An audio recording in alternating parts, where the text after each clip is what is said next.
Бахтияр Артаев ел намысын қорғаған батыр спортшы. Тыңдалым мәтіні. Сәлеметсіздер ме, құрметті тыңдармандар? Бүгін біз Қазақстан спортының даңқын асырған, ел намысын халықаралық деңгейде қорғаған танымал спортшы Бахтияр Артаев туралы айтамыз. Бахтияр Ғарифоллаұлы Артаев 1983 жылы 14 наурызда Жамбыл облысы Тараз қаласында дүниеге келген. Ол 11 жасынан бастап боксқа ден қойып, алғашқы қадамдарын жасады. Оның алғашқы бапкері Нұрлан Ақүрпеков.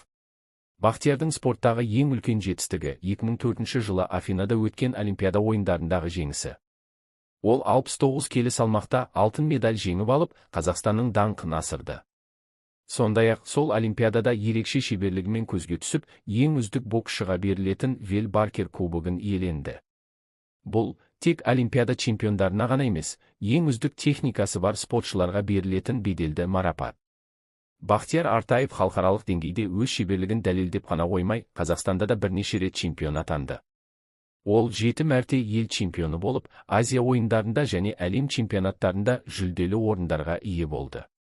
Спорттан кейін де Бахтияр елге қызмет етуді жалғастырды. Ол жастарды спортқа баулып, бокс саласын дамытуға өз үлесін қосып келеді.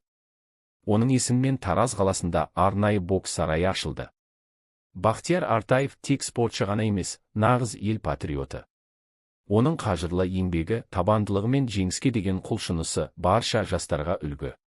Ол өзінің өмірі мен еңбегі арқылы Қазақстан спортының тарихында алтын әріптермен жазылатын тұлғалардың бірі болып қала бермек. Тыңдағандарыңызға рахмет.